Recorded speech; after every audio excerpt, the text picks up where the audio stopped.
a shame the way they hurt me.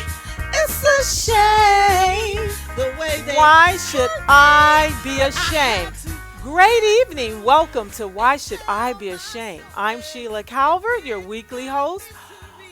I am the author of the book Why Should I Be Ashamed? And we've been talking about love and how does love fare? How does it fit in these kind of circumstances? Listen, will you do me a favor, like, share, and go to our YouTube channel and subscribe?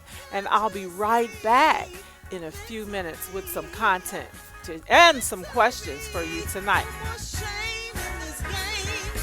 No more shame. No more shame in this game. No more shame. No more shame. I'm not alone. 'Cause you're at home. You got a story of your own. Do-do, do-do. Why should I do-do, do-do? Why should I do-do, do-do? Why should I do-do, do-do? Why should I do-do, do-do? Why should I do-do, do-do? Why should I do-do, do-do? Why should I be ashamed? I said I'm sorry. Why should I be ashamed? Oh, that's my story. Oh, God, He gets the glory. It's a shame. Why should I be ashamed? It's my story. It's my truth. Why do you Hurt me, then you want me to be ashamed. No more shame. Listen, welcome back to Why Should I Be Ashamed? Listen, tonight I have some information for you, and we are truly survivors. You are a survivor, I am a survivor, and there are many out there. You know, it was a burden on my heart today, and just for a while now. I see people everywhere standing up for great causes. I see them fighting for so many things, which everyone has a right.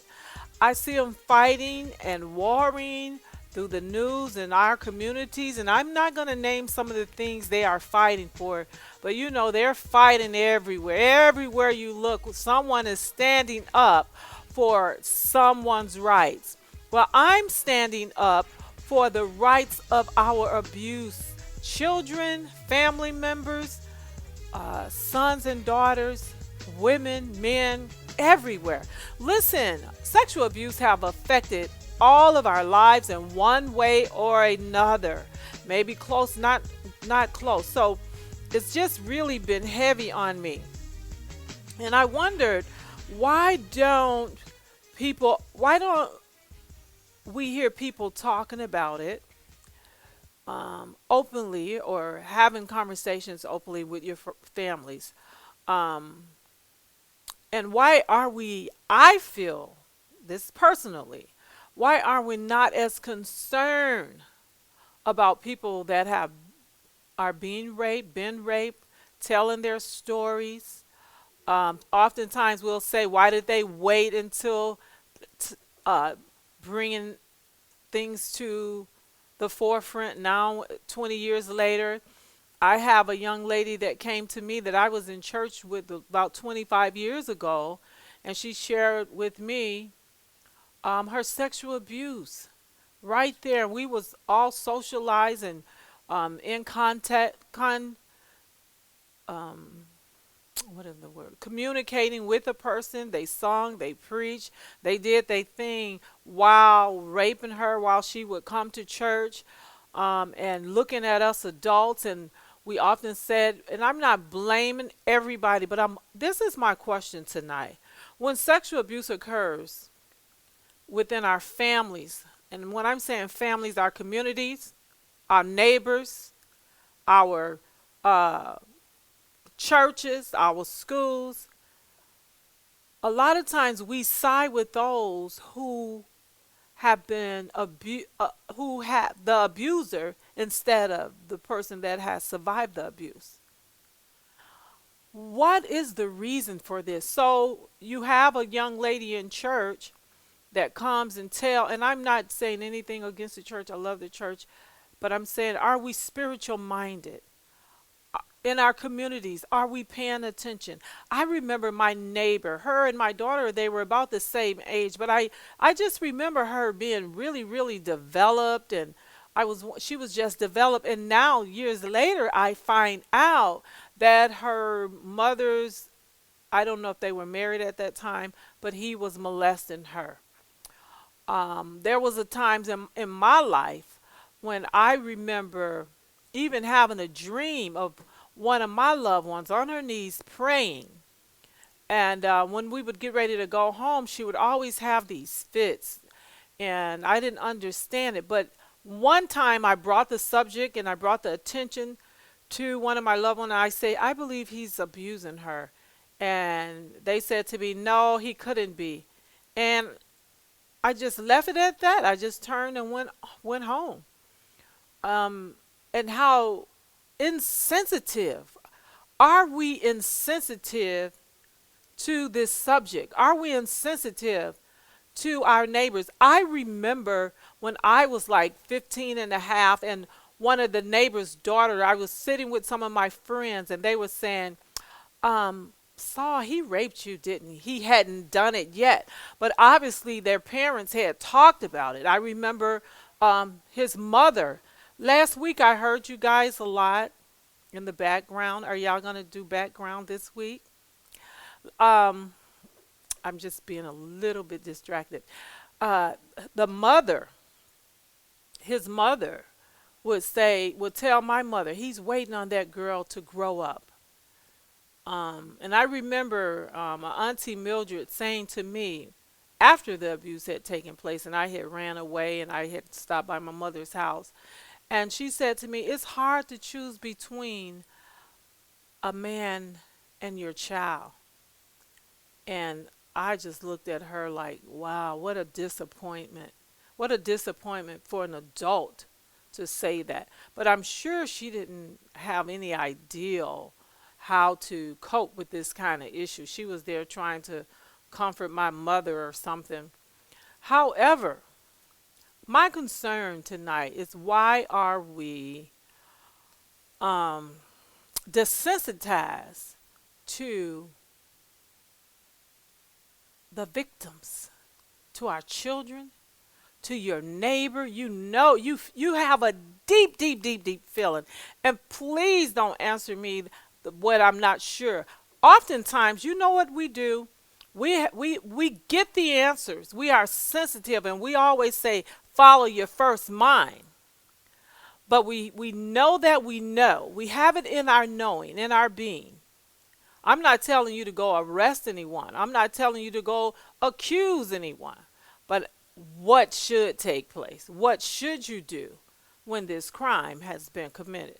So I told the guys that I was going to ask them, why is it not excuse us, why is it not important to report our friends, our sons, our daughters, people that are being or have been abused, and we have something in our knowing? It seems like we're not that concerned. We're more concerned about the whole world around us. But when it comes to this issue, everybody wants to talk about. Everybody wants to talk about everything else. They want to get fame and fortune. They want to talk about hair and hair care, skin care, everything. I can fix my hair up and fix my skin up, And I love the cosmetology industry, but the point, I'm trying to make a point. We want to talk about every subject, but not what's really going on with you. I can't imagine how it feels when you know that your loved one has done something to someone that's close to you, how that affects you, how that feels to you. I'm sure it give you an entanglement when it comes to which side are you leaning on, until it come into your house. And I think as I'm answering my question, even within myself, sometimes we want to keep away, stay away. So let me open the floor. And if you all have something that you want to say, some input, please, please input and share with us tonight because the information helps us to bring change. So, yes, Broderick, what do you have for us tonight? Why is it? I think it's don't want to believe that this is really happening, and one because it could be that particular family member really looked up to that particular person, so it doesn't even seem like they would do anything like that. And so sometimes for them, it's probably hard to even think that I can't even believe that. Um, but I think it's just a lot of different variables that can happen in those situations too. So one, that's one. Then another is a parent who may look at that particular person as the sole provider, don't know what to do if that person leave, then we'll be homeless, we'll have no food and all those other things. So it's really, you just don't want to believe it, but you need to believe it. It happened, you know? And so I just think they just get so confused about, I just don't believe that that person would do that. But it could be anybody, you know? We get surprised, but we have to act on it. But I just think that's part of it. It's just that they just don't want to believe it. Okay, well, I understand that, but in my case, what I'm saying, they knew, the mother knew, so why don't we still do anything? Why do we leave the victim, especially when it comes to our children? We leave them. What happens in our mental that we can just turn a deaf ear and a deaf eye to our own blood, our own children being defiled, our own neighbor. You can see it happening and you won't even go and report it to the police. Because, see, a report, I went and tried to report it myself when I was a kid and I was on the phone real quick and nobody never showed up. I called Children and Family Service. And I think also it's this world is so different now that we're scared to help anybody in any situation. You know, we see someone at the grocery store and um, we see a guy put his hands on a woman and they're arguing all those things. We'll keep going because we don't want to get involved, you know, because it's just so crazy how you said earlier how we desensitize to different things that is almost that's normal and it's not normal behavior that should not happen, but it's to the point where you know what, I don't even trust because if I say something I could be shot because right nowadays I mean people, you blow the horn, people get shot and things like that. So I think it's kind of like you just, what we're doing is accepting things that we shouldn't. We still should speak up, but people are also scared on what will happen in some situations. Well, I'm so angry, even within my own family. Not one gentleman of my past, my love family, which are my uncles, not one of them have ever said to me, and look, I'm aged out now. I'm so sorry what had happened. One said they didn't know, but they knew that we were being fostered, living with the sister for some reason. Um, I don't know as so much as they don't know, but you got to look at the victim side. It makes me feel like you don't care, and I am so angry because sometimes I can sit here and I'm not being triggered. I don't think so, but this subject does make me angry sometimes, and it is a personal matter to me. But no one has ever called and said, I'm so sorry that that happened, or tell me your story. And so many times I did want to tell somebody my story. I wanted to tell my mother. She didn't want to hear. She says, no, honey, I can't handle it as the years. But, and not one of them has called me to this day, even though I know sometimes they probably look at these shows and they won't even call and say, Sheila, I'm sorry, what happened? They'll call and hint around like, I just want to say I love you. That's good. Or like my brother called me yesterday and he talked about he was going to a family gathering, but I don't feel cared about. So that's why I can't show up. And then I just stopped going to all the funerals And I too. think too, we haven't talked about this enough. Even back then, it was a, it's almost like the um, gay and heterosexual, the gay and lesbian, that was not as open as it is now.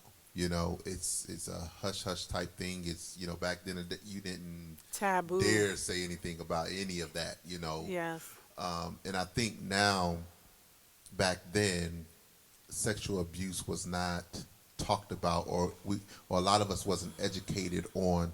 Okay, you didn't have to say something right then and there, but you could have just did an anonymous call to someone and Yes. allow them to intervene and ask a question, things like that.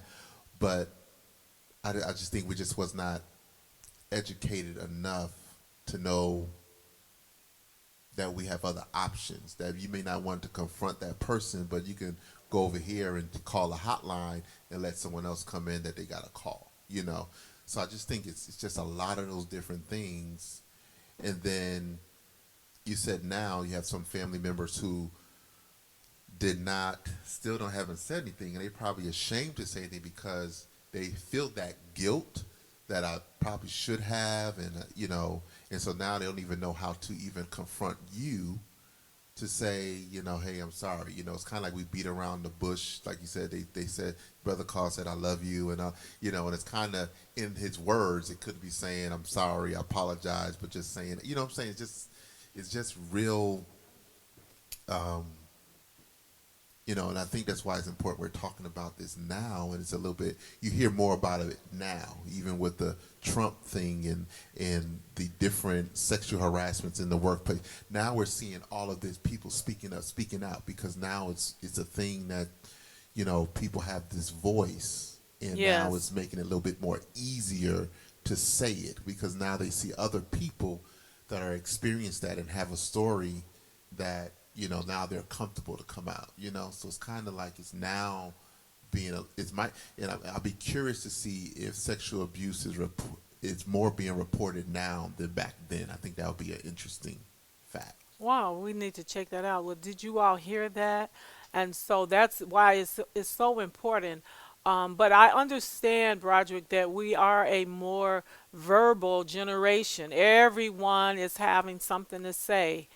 Um, but even, I just want to back up just a little bit. I'm saying, even today, when it's your family, the family turns on the victim as if, and I don't find the reasoning. The reasoning they say, well, it happened to them and let's just be quiet. I made it through. I think I've heard some women say, well, I got through it. I've heard, and it's just a subject that is, it doesn't edify. We understand that, but it sets you free. It's the freedom that I look for. But those of us that are spiritual, we are to believe that we have power and strength to stand on issues. We stand on things that we don't deem to be righteous and don't deem to we stand on these issues. And it seems to me that if the sexual abuse is not violent, then it didn't happen. If he didn't kill her, it didn't happen. if he didn't cut her or show some sign to some of you outwardly, then it didn't happen. But I'm saying when a voice of someone is speaking up and speaking out, or even you see the signs, I'm telling you that you can do what Broderick said. You can go and report it silently over and over and over until something happens. I remember back in the day, there were always people calling on um, houses that were disturbed. We don't want to continue to turn our backs and be filled with guilt when we see people being victimized. And it is our responsibility. It's not a choice, it's your responsibility to be the voice of that person that can't speak for themselves. Um,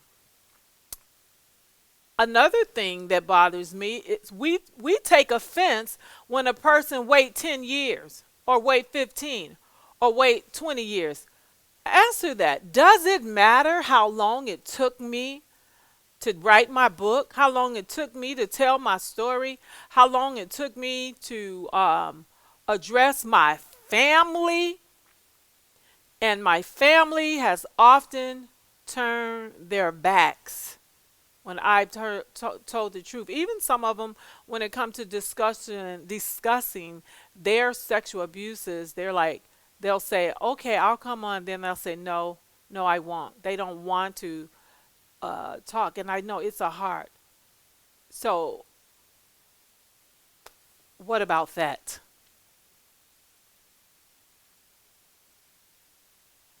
I think I'm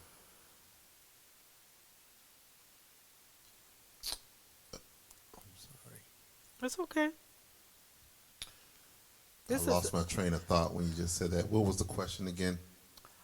When you the family turned its back on the victim, that's what you were saying. yes.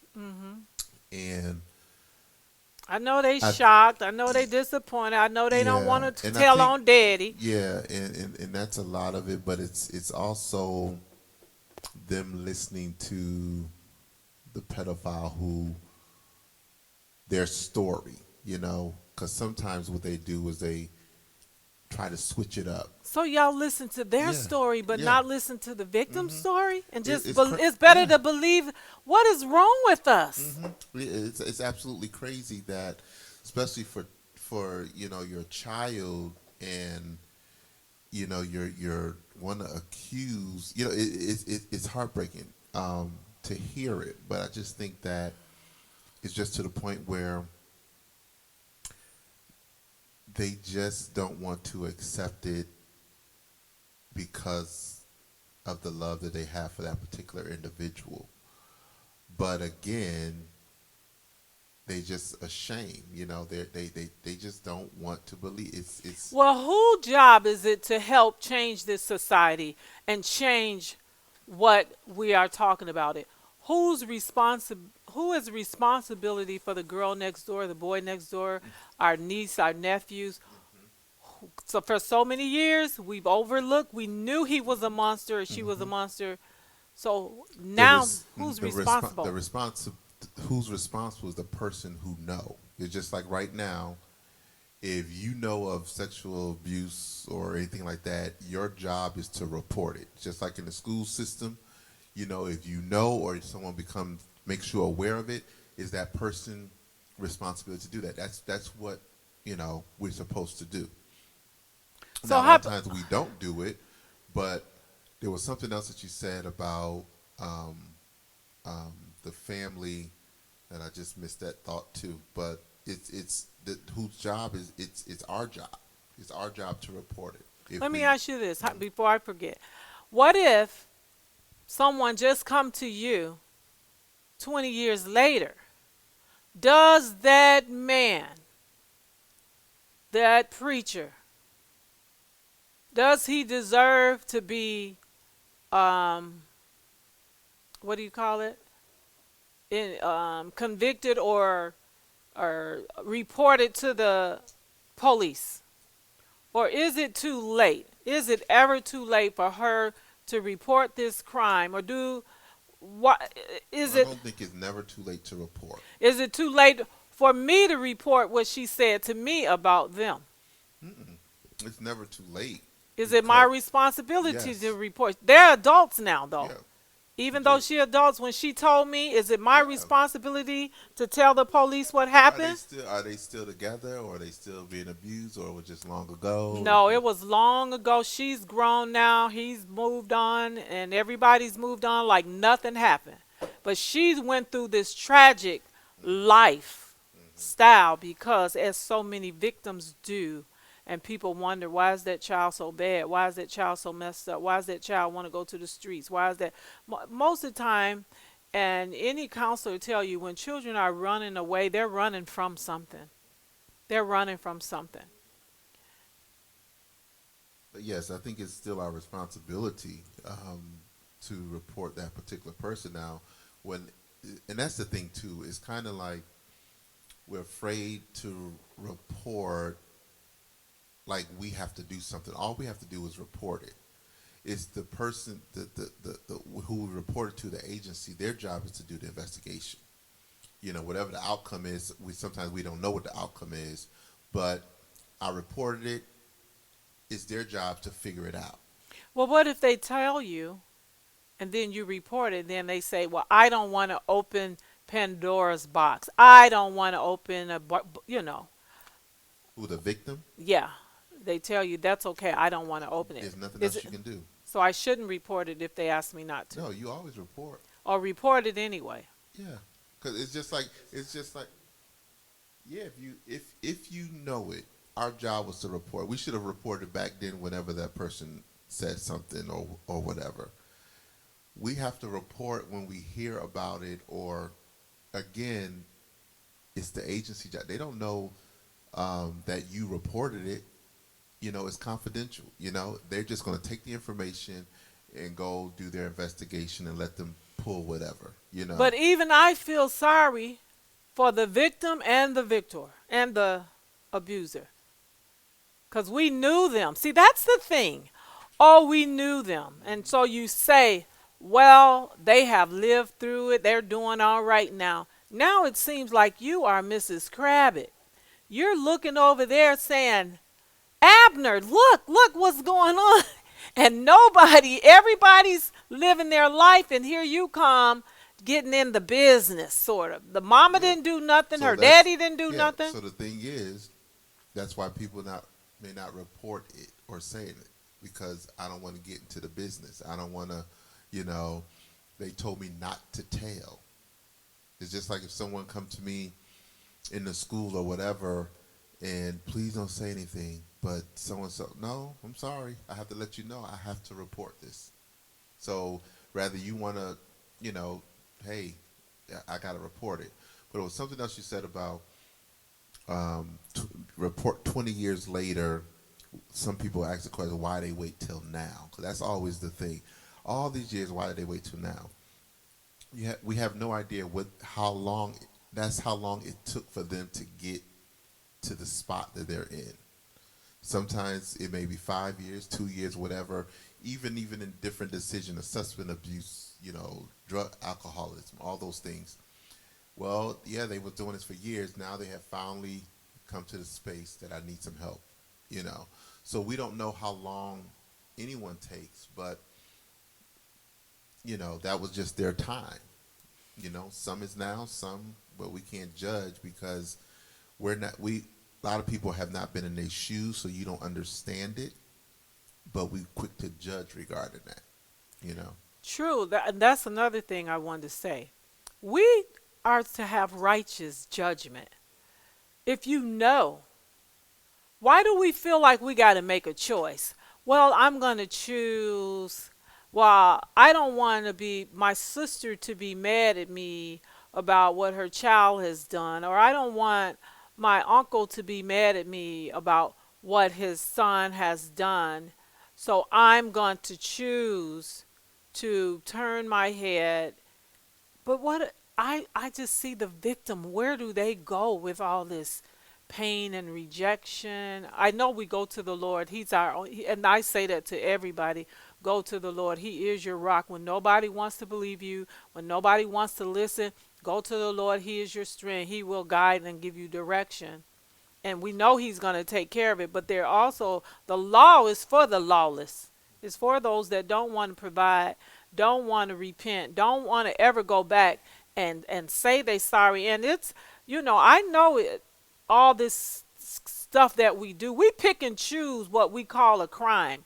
We pick and choose what sins are awful. We pick and choose. We want to preach one thing, but we don't want to cover it all.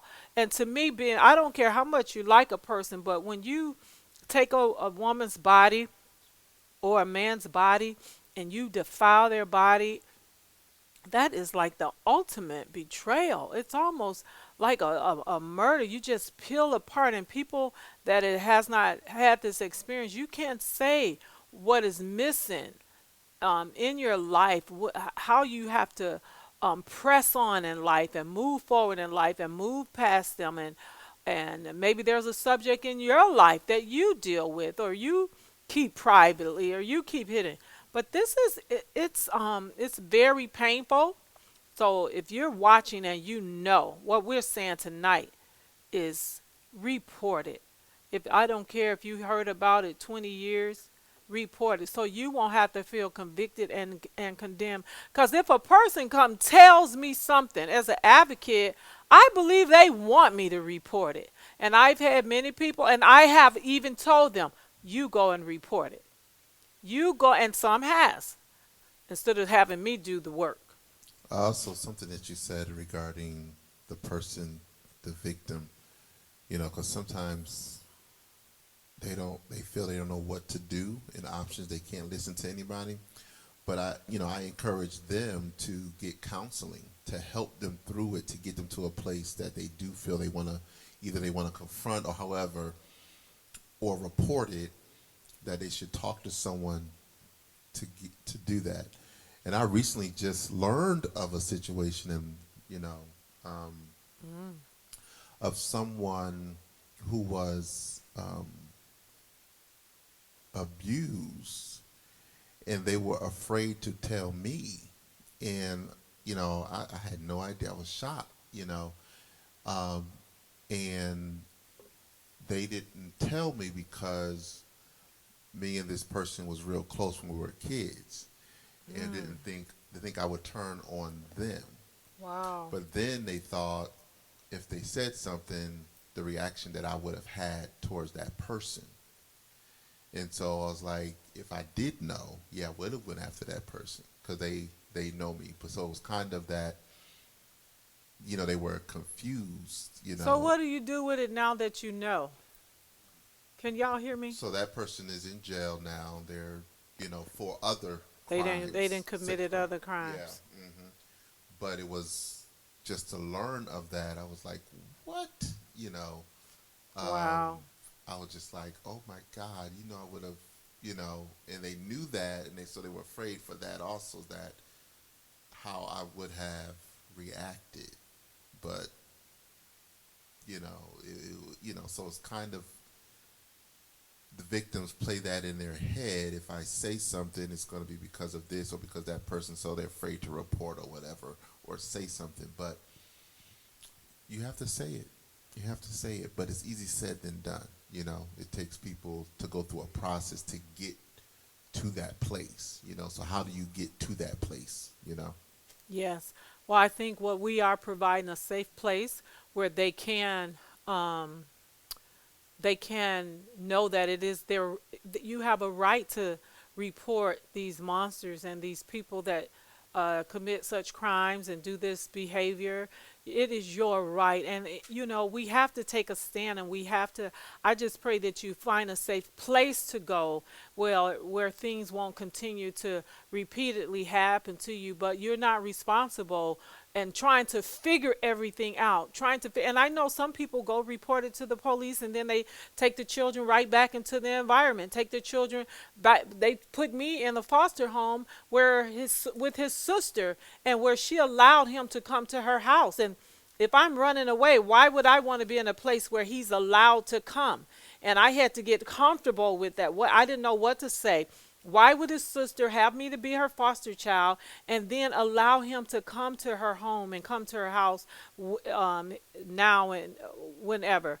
But I just wanted to say this also, as I was looking, Googling this situation today. It say people who sexually abuse are not just shadow figures in dark alleys. That's what we think too. She says they are hidden in our families, neighbors, colleagues, and friends. It is unfathomable to many of us that our loved ones could commit such an egregious act. And that's what you just said. How many do? In fact, all child sexual abuse cases, 34% are committed by family members. Sometimes the person who abuses many come across as a model citizen, successful executives, or doting parents, which adds to the confusion. And I think too, just because somebody didn't abuse you when you was coming up, maybe now they've changed. They're old now, and now they do things to. They have changed. So you just really need to be protective. Other reason for disbelief may include the reputation of the family is at stake. Anybody want to jump in? You can. Talking about abuse is considered taboo. The person who hurt you is the head of the household. I think you covered that, Broderick. They the financial person. They have a place for us to live. The truth could threaten resources or finances. Now, I know we keep bringing up the church, but sometimes the church don't want to ruffle anything because they just, but how can we just be a church if we're not going to take a stand for righteousness and we're going to allow these things in our churches? Fear of stirring the pot or breaking up the family unit. Other survivors in the family are not ready to speak up. Well, get ready, okay? It's time to get ready. You talk about everything else. You're twerking and everything else. Tell the story. Religious expectations around abstinence, and I know that some of us have been made to feel so embarrassed. Um, and we've heard things like boys will be boys, or it wasn't that big a deal. This makes me cry. Don't ever talk about that again. How dare you say that about them, about daddy, about grandpa, about my niece? Just forget about the past, and move on. Oh, I hear that a lot. Why do y'all keep bringing that up? They probably didn't realize what they were doing. Well, a child, that's different. A grown man, you know what you was doing. That was a long time ago, and I'm sure they've changed. Now that is a big one as we're closing here. That was a long time ago, and I'm sure they changed. Anthony, what do you think about that? That was a long time ago.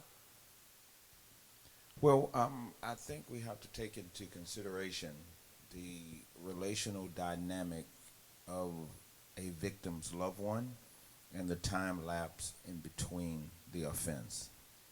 That sometimes um, we just feel like if you know a thing, you should just go ahead and blurt it out.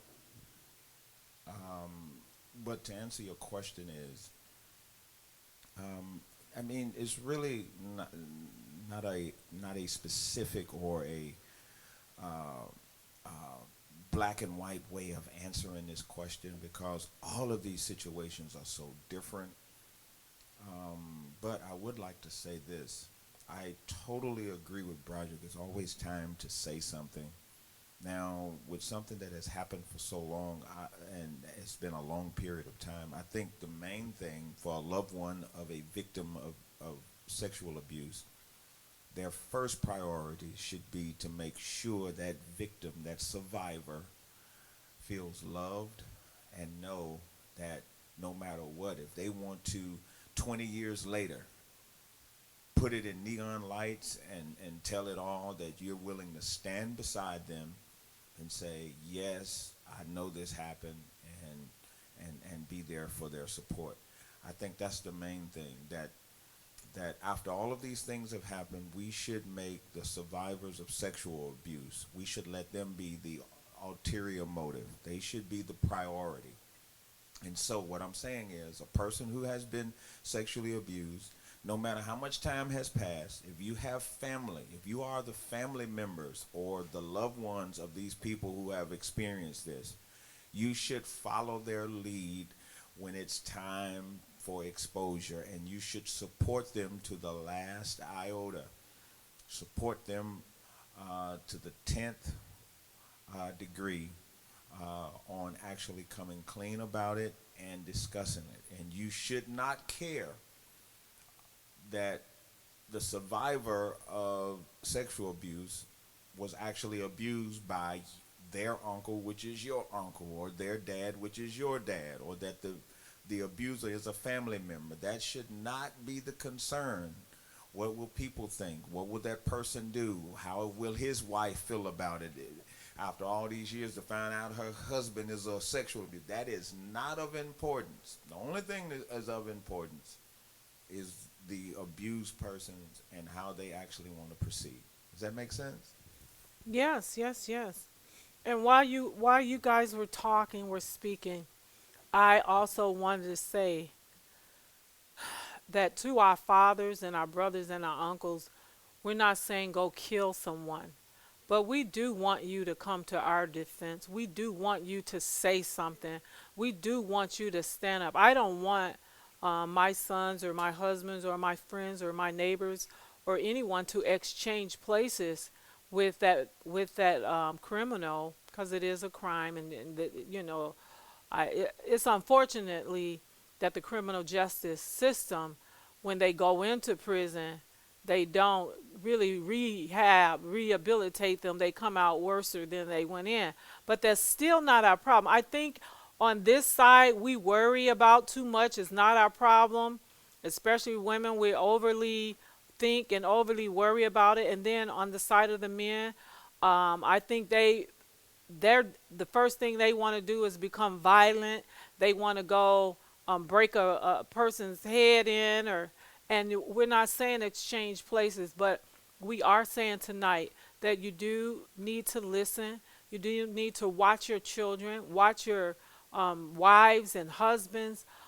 Be careful and listen to them. And if they report it, if it's 20 years, 10 years, and some people, they report it very nonchalant. Some of my friends that we've been friends for 30 years is just telling me that some things have happened to them.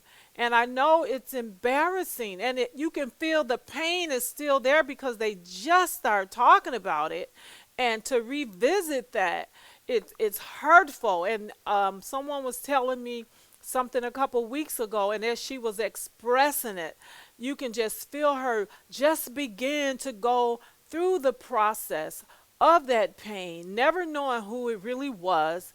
And just it's so many scenarios, as Pastor Calvert said tonight. Thank you. As Broderick said tonight, it's so many scenarios that you can't pinpoint it.